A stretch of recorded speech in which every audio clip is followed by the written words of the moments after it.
Electronics आणि माहिती तंत्रज्ञान मंत्रालयाचे राज्यमंत्री जितीन प्रसाद यांनी काल मुंबईमध्ये सी-डॅक अर्थात centre for development of advanced computing या केंद्राला भेट दिली। या भेटीदरम्यान राज्यमंत्री जितीन प्रसाद यांनी सत्य ऑरा या स्मार्ट ब्राउझर आधारित ॲक्सेसिबिलिटी सोल्युशनचं उद्घाटन केलं। हे सोल्युशन वेबसाईट्स सर्वांसाठी अधिक सुलभ आणि वापरण्यासाठी सोपं बनण्यासाठी तयार केलं आहे। ज्येष्ठ नागरिकांसह दृष्टी, आकलन, हालचाल, श्रवण, मज्जासंस्था आणि वयाशी संबंधित हालचालींवर मर्यादा असलेल्या वापरकर्त्यांसाठी हे सोल्युशन उपयुक्त आहे। यावेळी केंद्रीय मंत्र्यांनी संस्थेद्वारे धोरणात्मक आणि उदयोन्मुख क्षेत्रांमध्ये सुरू असलेल्या संशोधन, तंत्रज्ञान विकास आणि नवोन्मेष उपक्रमांचाही आढावा घेतला।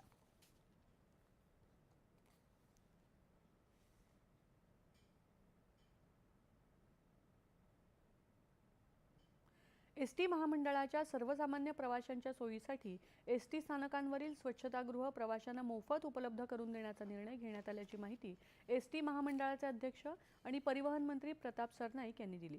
येत्या 1 जूनपासून या निर्णयाची अंमलबजावणी सुरू होईल। या योजनेअंतर्गत एसटी महामंडळ सर्व बस स्थानकांवरील स्वच्छतागृह खासगी कंत्राटदारांकडून आपल्या ताब्यात घेणार आहे। स्वच्छतागृहांची देखभाल आणि स्वच्छतेची जबाबदारी देखील महामंडळ घेणार असून सर्व स्थानकांमध्ये एक समान दर्जा राखला जाईल। या निर्णयामुळे एसटी प्रवाशांना मोठा दिलासा मिळणार असून स्वच्छतागृहांची स्वच्छता आणि गुणवत्ता देखील सुधारण्यावर भर दिला जाणार आहे। यासोबतच प्रवाशांना थंड आणि स्वच्छ पिण्याचं पाणी मोफत उपलब्ध व्हावं यासाठी प्रमुख स्थानकांवर पाणपोया देखील सुरू करण्यात येणार आहेत। केरळचे नवे मुख्यमंत्री म्हणून काँग्रेसनं